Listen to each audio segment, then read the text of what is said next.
Hello, my dear friend. Thank you for stopping by today. I'm just working on planting up some white Dutch iris bulbs that I could not resist on the end of season clearance sale.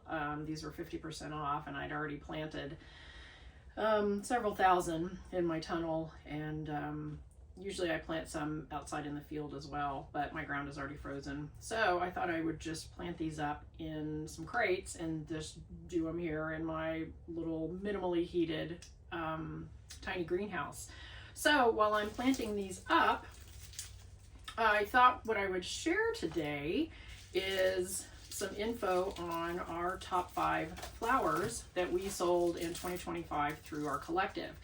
And last season we had about 20 all women flower farmers in our collective, but only about 10 of them or so, 10 or 11, really sold regularly through our wholesale channels.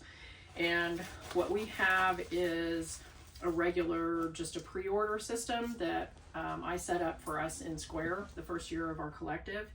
And our florists can just log in every week and they can just place their order, and then we deliver on Tuesday of the next week.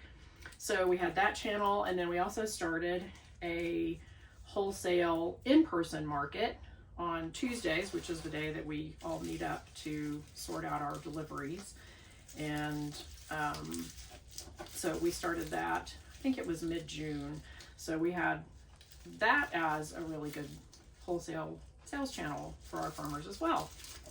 So I thought I would just go over the top 5, the ones that we sold the most stems of.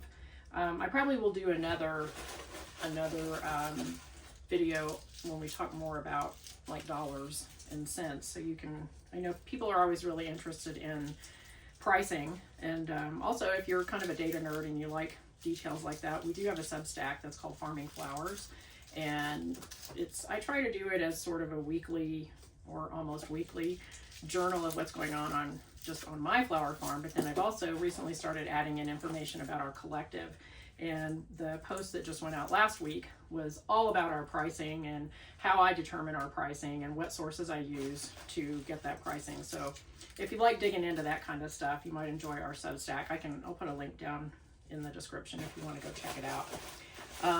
So let me just go over our top 5 as far as the number of stems sold. Number 5 was snapdragons. We sold a lot of snapdragons, and our florists just absolutely love them. They are nice and tall and straight and pretty beefy, and our farmers do a mix. We have Potomac series for the most part, but we also have Madame Butterflies, and we have some Chantilly's. And so I didn't break down these numbers as far as individual varieties within each flower type. This is just an overall total of snapdragons. So that was our number 5, and I may try to just stick some pictures up around here, or here, if you want to see some of our beautiful blooms. And then number 4 was Scabiosa, which was really kind of a surprise to me. We have a mix of, we have one farmer that does a lot of the scoops, and then we have a few other farmers that do a lot of the annual, and 1 or 2 of us, I think, do like the perennial Fama Scabiosa. And so between all of those different varieties, we ended up selling, that was number 4 on our list as far as total number of stems that we sold.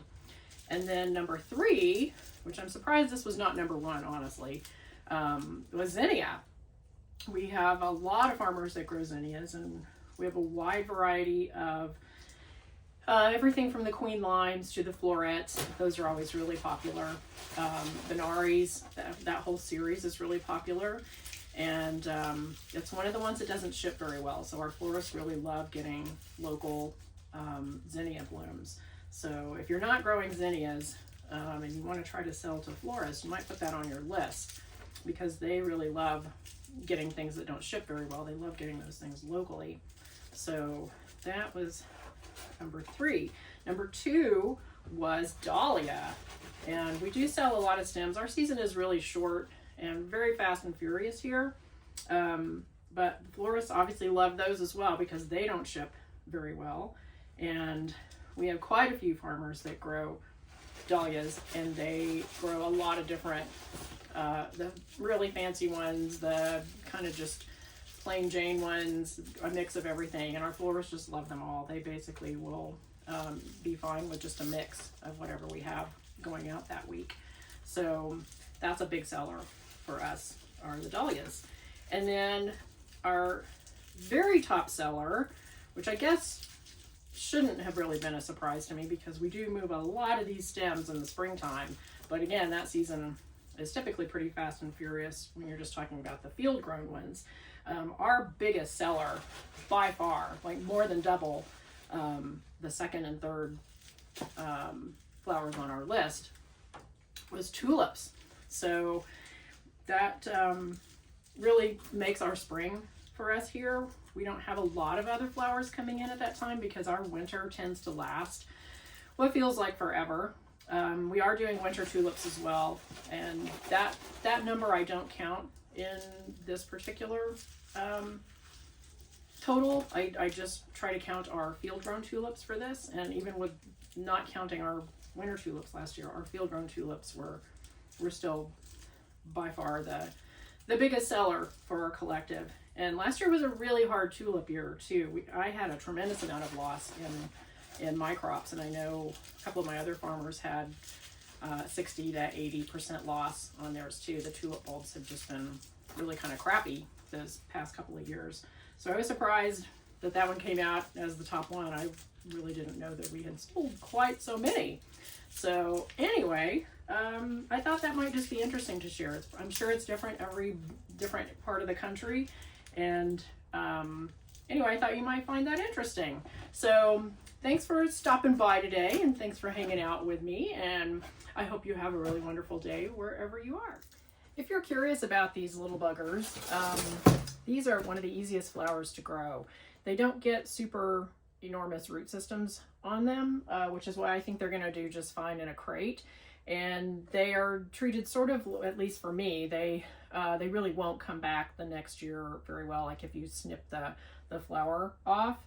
This is the one I'm growing, by the way. This is White Excelsior. I have several other varieties that I've planted in my tunnel, but this is what I'm going to try in the crates.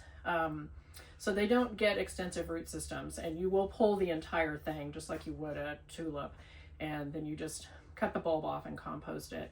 But they are super easy to grow, and they're fairly inexpensive, and especially when they're on 50% off, and they come in a whole lot of different colors, and our florists absolutely love them. So maybe give them a try. I think you probably will like them.